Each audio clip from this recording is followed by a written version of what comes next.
एक पंडित मंदिर में पूजा करने के लिए जाता है। जब वो मंदिर के पट खोलता है तो वहां पर वो ऐसा नजारा देखता है जिसे देखकर वो जिंदगी भर के लिए पागल हो जाता है। अब आप सोचिए कि भगवान के मंदिर में जाकर कोई पागल हो सकता है। वो पंडित वहां पर, मैं बताऊं आपको क्या देखता है। जब वो चलता जा रहा था तो उसका पैर एक हड्डी पर पड़ता है। मंदिर में हड्डी का क्या काम। उससे भी आगे जब वो चलता है तो देखता है कि एक आधा इंसान और आधा जानवर के रूप में एक व्यक्ति वहां पर कई लोगों के मांस को खा रहा था, खाल को खा रहा था और उन लोगों से पेड़ निकल रहे थे, यानी उन लोगों के शरीर से पेड़ निकल रहे थे और वो लोग तब भी जीवित रहते हैं। ये सब कुछ देखकर वो व्यक्ति बिल्कुल बहुत ही ज्यादा घबरा जाता है। जो पंडित होता है, तभी जो जानवर आधा इंसान और व्यक्ति के रूप में होता है, इस पंडित के पैर को पकड़ता है मुंह में और खींचता ले जाता है। दोस्तों, इसको एक ऐसी जगह पर लाकर खड़ा कर देता है जहां पर हजारों की तादाद में भूत होते हैं और वो भूत इस व्यक्ति के पीछे पड़ते हैं जो पंडित जी होते हैं और पंडित जी के शरीर को आग लग जाती है। भूत मसाल लेकर खड़े हुए थे इस मंदिर में और जब ये पंडित जलता जलाता इस मंदिर से बाहर निकलता है तो ये बात गांव वाले जब देखते हैं तो इस पंडित का बहिष्कार कर देते हैं। इसकी जान तो बचा लेते हैं, लेकिन पंडित का जो परिवार होता है इसे छोड़ देता है और ये पंडित हर किसी से कहता है कि इस मंदिर के अंदर मत जाना वरना तुम जीवित नहीं आओगे। इस मंदिर में श्राप है, इस मंदिर में राक्षस रहता है। अब पहली बात तो किसी मंदिर में क्या कोई राक्षस रह सकता है? नहीं रह सकता। ये सोचने वाली बात थी। दोस्तों, जो कथा मैं आप लोगों के सामने रख रही हूँ, ना ही तो मैं इसे घटना दूंगी और ना ही इसे मैं कहानी कहूंगी, क्योंकि आज ये एक कथा है जो पूरा गांव इस कथा को कहता है और इस कथा के ऊपर एक मूवी भी बनी है और ये मूवी कहीं ना कहीं तक लोग कहते हैं कि सत्यता पर रखी गई है, लेकिन साइंस इस बात को सत्य नहीं मानती है। आज एक बहुत अच्छा सा टॉपिक आप लोगों के सामने लेकर आई हूँ। एक गांव जिस पर शायद लोग कहते हैं श्राप के कारण हजारों सालों से बारिश होती आ रही है, लेकिन साइंस कुछ और कहती है। अब मैं आप लोगों से पूछना चाहती हूँ कि आप लोग क्या कहते हैं। क्या आप इस कहानी को सुनने के लिए तैयार हैं? क्योंकि आप में से बहुत ज्यादा लोगों ने इस कहानी को देखा भी होगा एक फिल्म के जरिए, लेकिन उन गांव वालों का क्या कहना है? क्या ये पूरी सत्य है या एक काल्पनिक बातें हैं या लोगों की दिमाग की बनाई हुई एक कहानी है? ये भी सत्य आप लोगों के सामने रखेंगे। तो चलिए दोस्तों, आप सभी लोगों का स्वागत करती हूँ। स्वागत है हमारा यूट्यूब चैनल वैष्णवी चौधरी के नाम से। इस कहानी को जरा ध्यान से सुनना। श्राप क्या चीज होती है? क्या लोगों के मन में गाथाएं होती हैं? क्या कहीं पर धन गड़ा हुआ होता है? क्या सच में ही किसी मंदिर में राक्षस रह सकता है? ये सब कुछ क्या है, सब कुछ आपको विस्तार से बताएंगे। तो आपको लेकर चलते हैं हम महाराष्ट्र के तुम्बाड़ गांव में, जिस गांव का नाम ही तुम्बाड़ नाम पर पड़ा हुआ है। इस गांव के दो पहलू हैं, दो तरह की इस गांव में कथा है। जब आप इस महाराष्ट्र के तुम्बाड़ गांव में जाओगे तो आपको बारिश का रुख कुछ और ही देखने को मिलेगा, मौसम का मिजाज भी और देखने को मिलेगा।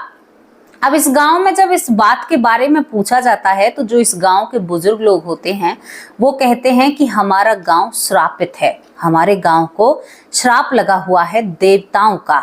देवताओं का कहर हमारे गांव पर बारिश के रूप में पड़ता है, जिससे ये गांव बर्बाद हो चुका है। दोस्तों, यहाँ पर इसकी ये कहानी प्रचलित है। अब कौन से देवता ने श्राप दिया है, क्या कुछ है, ये स्टोरी मैं आपको चलिए बता देती हूँ। यहाँ के लोगों से जब पूछताछ की जाती है तो यहाँ के लोग कहते हैं कि एक समृद्धि की देवी थी जिनको पूर्ति की देवी कहते हैं, जिनके पास सोना और खाने के लिए अनाज की बहुत ज्यादा भरपाई होती है। ये देवी करीबन, कुछ लोगों का कहना है, 16,000 देवी देवताओं को जन्म देती है। भगवान को नहीं, देवी देवताओं और दोस्तों भगवानों में फर्क होता है, आप लोग जानते हैं, बड़े हैं। तो कुछ लोग कहते हैं, कुछ लिखित रूप में कहते हैं कि करीबन 16 करोड़ और 16,000 में बहुत अंतर होता है, लेकिन लोगों का मानना है कि 16 करोड़ देवी देवताओं या 16,000 देवी देवताओं को ये पूर्ति की देवी यानी समृद्धि की देवी, जिसके पास सोना और चांदी और अनाज यानी समृद्धि, आप समझते हो घर में क्या चीजें, सोना चांदी धन दौलत, खाने पीने के लिए शोहरत ऐशो और आराम, सब चीजों की जरूरत होती है, तो ये इन चीजों की देवी होती हैं। इन गांव की ये एक कथा है, मैं आप लोगों को फिर बता देती हूँ।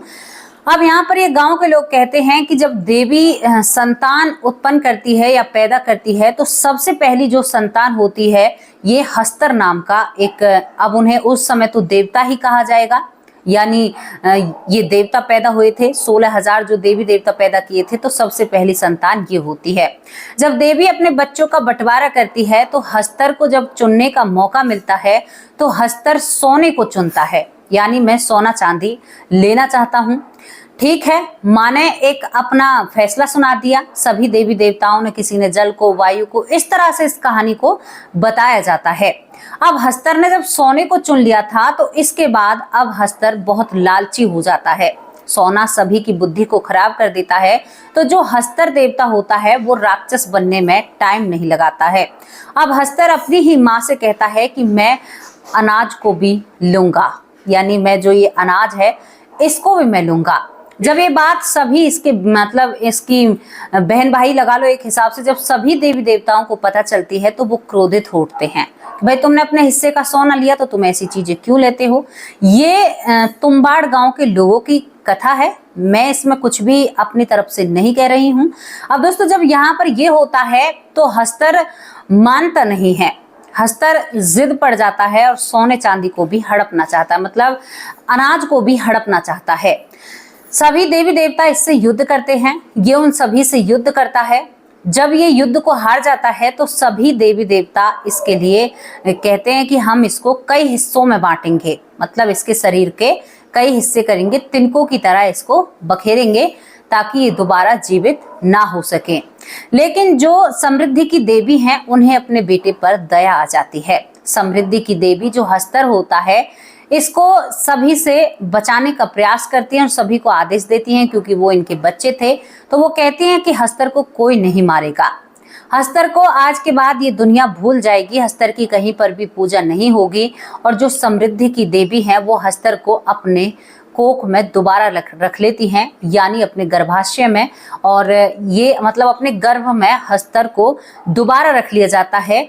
ये कथा है दोस्तों। दोबारा रखने के बाद अब यहाँ पर आपको मैं क्या बात बताऊं कि यहाँ पर ये कथा जो समाप्त हो जाती है और हस्तर नाम का राक्षस मरता नहीं है, जीवित रहता है, जो देवी माँ के गर्भगृह में है। अब ये बात होती है तो जो तुम्बाड़, महाराष्ट्र का तुम्बाड़ जो गांव होता है, तुम्बाड़ गांव के आसपास, ये बहुत सदियों पुरानी बात है, तब के कुछ लोग तुम्बाड़ गांव में एक मंदिर बनवाते हैं जिसका नाम वो हस्तर के नाम से उस मंदिर को बनवाते हैं। हस्तर के नाम से ये मंदिर बनाया जाता है और इस मंदिर में हस्तर की पूजा की जाती है।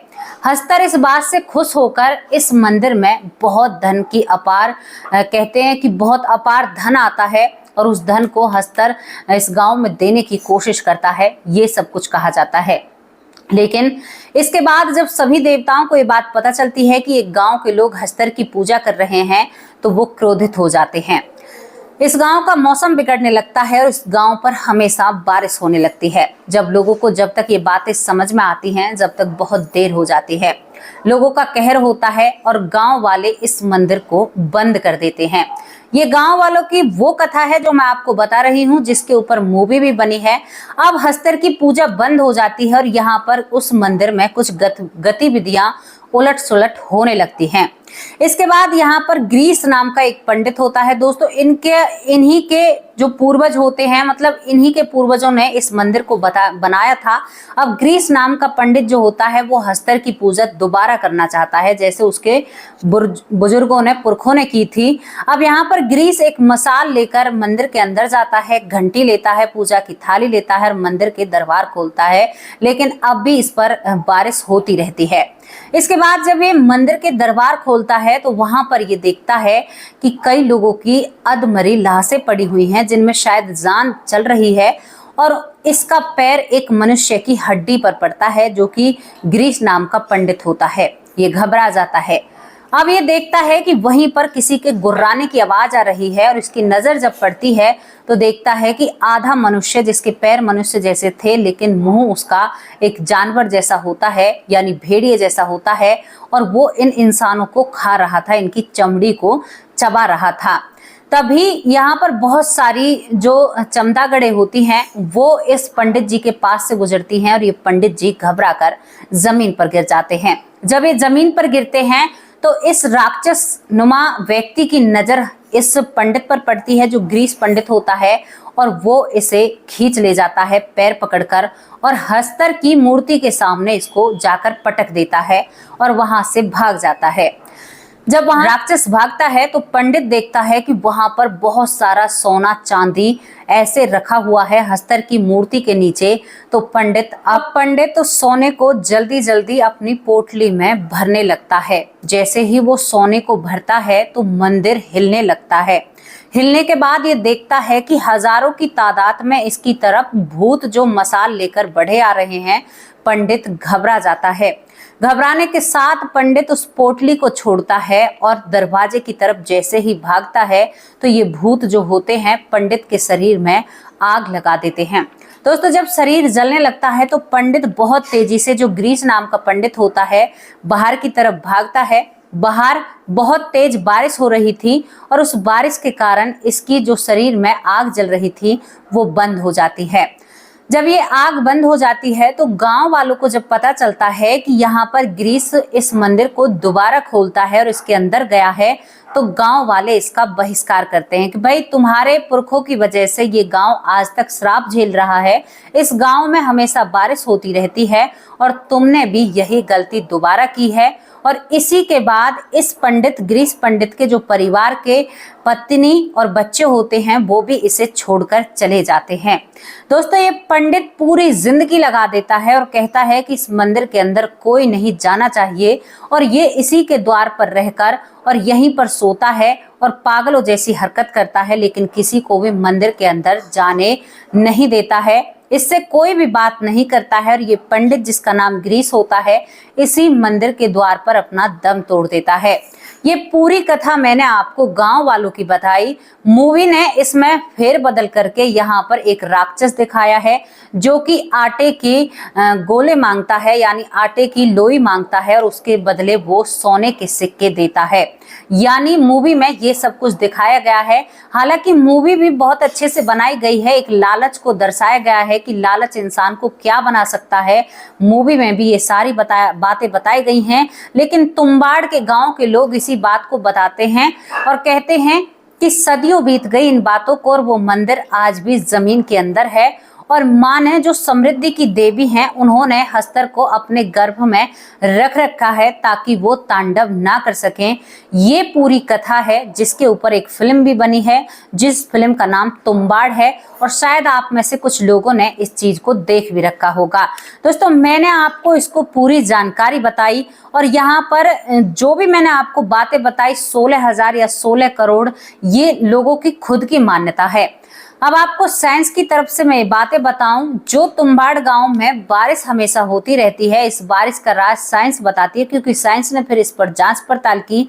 तो वो कहते हैं कि यहाँ की जो हवाएं हैं कुछ इस तरह से टकराती हैं कि हमेशा यहाँ का मौसम ऐसा ही बना रहता है। इसमें किसी श्राप का कोई कारण नहीं है। यहाँ पर साइंस इस बात को खारिज करता है। दूसरी बात, यहाँ पर साइंस कहती है कि पूरे गांव में कोई ऐसा मंदिर नहीं है जो कि किसी हस्तर, राक्षस या देवता के नाम पर बना हुआ हो, लेकिन गांव वाले कहते हैं कि वो मंदिर तो जमीन के अंदर दफन है।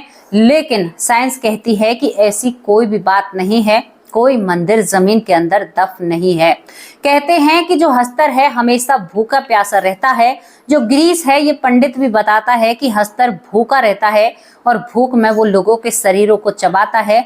जो लोग लालच के बस इस मंदिर में प्रवेश करते हैं, उस समय बहुत लोगों ने इस मंदिर में जाना समझा और इस हस्तर से सोने को हड़पना चाहा, जिसने अपनी मर्जी से शायद गांव वालों के लिए ये सोना रखा था जब इस गांव में बारिश नहीं होती थी। जब इस बात के थोड़े से ठोस सबूत निकाले जाते हैं तो जिस समय की ये गांव वाले बात करते हैं उस समय इस गांव में ऐसे रोज बारिश नहीं हुआ करती थी, यानी हमेशा मॉनसून वहीं पर बावजूद बना नहीं रहा करता था। लेकिन साइंस कहती है कि ये वातावरण के फेरबदल से ऐसा हुआ है। लोग कहते हैं ये श्राप के कारण ऐसा हुआ है। मैं आप लोगों से पूछना चाहती हूँ कि आप लोग इस पर क्या कहना चाहते हो?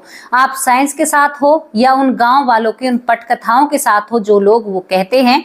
हालांकि कोई सबूत नहीं है इस बात के, लेकिन इस चीज के ऊपर फिल्म और मूवी बहुत अच्छे से बनाई गई है। मूवी को देखकर एक बात तो साफ समझ में आती है कि भाई लालच बुरी बला है, लालच कभी भी नहीं करना चाहिए। और एक तरीके से देखें तो मूवी सत्यता पर रखी गई है गांव वालों के हिसाब से, क्योंकि गांव में ये कथा बहुत दिनों से प्रसिद्ध है और इसके बारे में बहुत ज्यादा चर्चाएं होती हैं। और इस गांव में वाकई में ही आसपास के इलाकों में हमेशा बारिश रहती है। और कोई हस्तर नाम का मंदिर भी सच में ही कभी बना था, लेकिन लिखित रूप में कहीं पर भी नहीं लिखा है कि हस्तर के नाम का कोई मंदिर बना है, या हस्तर कोई राक्षस था या कोई देवता था, समृद्धि की देवी ने उसे अपने गर्भ में रखा है। इस बारे में कोई भी जानकारी कहीं पर भी नहीं मिलती है, केवल लोग अपने मुख से कहते हैं। हालांकि दोस्तों हमारे देश के कई सबूतें, कई किताबें, कई चीजें जलाने की कोशिश की गई, बहुत सारी चीजें, बहुत सारे सबूतें मिटा दिए गए। तो इस बात पर तो बहस ही क्या करनी है कि क्या सबूत क्या नहीं। लेकिन उन लोगों का मानना है, वो लोग कहते हैं कि बहुत सारा सोना है हस्तर के मंदिर में, इतना सोना है कि भारत को अमीर देश बना सकता है। हालांकि हमारे भारत में कोई कमी नहीं है, हमारा भारत हमेशा से ही सोने की चिड़िया रहा है। लेकिन उन लोगों का मानना है कि हमारे पास बहुत ज्यादा सोना हो जाएगा। अगर ऐसा कुछ है तो फिर इस चीज को निकालना चाहिए। लेकिन श्राप और ऐसी चीजों से भी ये चीजें जुड़ी हुई हैं, तो कौन कहे ना कि कौन बने भाई, अपने आप को कौन आगे करे। लेकिन मैं आप लोगों से पूछना चाहती हूँ कि आप कितना यकीन करते हो? क्या आपको ये कहानी, ये घटना रियल लगती है, या फिर साइंस सही है, या फिर गांव के लोग सही हैं, या फिर भाई दोनों ही बातें सही हैं, या दोनों ही गलत हैं? आपका क्या कहना है? आप अपनी राय कमेंट बॉक्स में रख सकते हैं। दोस्तों ये कहानी काफी ज्यादा प्रेरित करती है लालच भरे उन लोगों से, क्योंकि हस्तर ने जब लालच किया तो अब वो सोने को खाए या चबाए, उसको भूख लगे। समृद्धि की देवी ने कहा कि भाई तुमने सोना चुना है तो तुम्हें अनाज नहीं मिल सकता। अब अनाज बिन कैसे जीवन कटे, जब उनका जन्म उस तरह से हुआ। हालांकि अब उन्हें देवी और देवता के रूप में देखा जाता है, लेकिन अनाज भी जरूरी होता है। तो लालच के लिए शायद इस कथा को बनाया गया हो, या सच में ही किसी हस्तर जैसा कोई राक्षस या देवता हो। ये सारी चीजें हम लोगों को घुमाती हैं और कहीं ना कहीं लोगों को गुमराह भी करती हैं और सावधान भी करती हैं। आप सावधान हुए या गुमराह हुए, हमें अपनी राय कमेंट बॉक्स में लिखना। अब आप लोगों से विदा लेती हूँ। और ये कहानी, ये घटना आपको कैसी लगी? मैं इसको बिल्कुल भी सत्य का प्रमाण नहीं दूंगी, बिल्कुल भी नहीं दूंगी। अगर वो मंदिर जमीन पर अपना वजूद खड़े बनाए हुए रखता तो भी मैं प्रमाण देने की कोशिश करती, क्योंकि लोग कहते हैं कि वो जमीन के अंदर दफन हो चुका है, यानी इतना समय बीत चुका है कि वो जमीन के अंदर है। तो भाई इसको सच तो हम नहीं कह सकते, लेकिन ये कथा, ये गांव वालों का विश्वास है और गांव वालों का विश्वास भी हम नहीं तोड़ सकते। तो वो जैसा कह रहे हैं उनके लिए वो सही है, और ये हमने आप लोगों को बताया। तो इस स्टोरी को आप सत्य कहें या झूठ कहें, ये आपके ऊपर निर्धारित है। अब आप लोगों से विदा लेती हूँ। शाम की वीडियो में हाजिर होंगे एक सच्ची और अच्छी स्टोरी से। और आप लोगों से कहना चाहती हूँ, परिवार से प्रेम कीजिए, लालच के बस कभी भी परिवार को दांव पर मत लगाना, लालच कभी मत करना। लालच बहुत बुरी बला है, और कभी भी अपने आप को ऐसी परेशानी में मत फंसाना जहां पर लालच के बस आपको बहुत कुछ झेलना पड़े। तो दोस्तों अपने आप को सावधान रखिए, सतर्क रखिए, भगवान पर विश्वास रखिए। जो करेंगे आपके लिए अच्छा ही करेंगे। जो भी हो रहा है सब अच्छे के लिए हो रहा है, आपको ये बात सोचनी चाहिए। नमस्कार, जय हिंद, जय भारत, वंदे।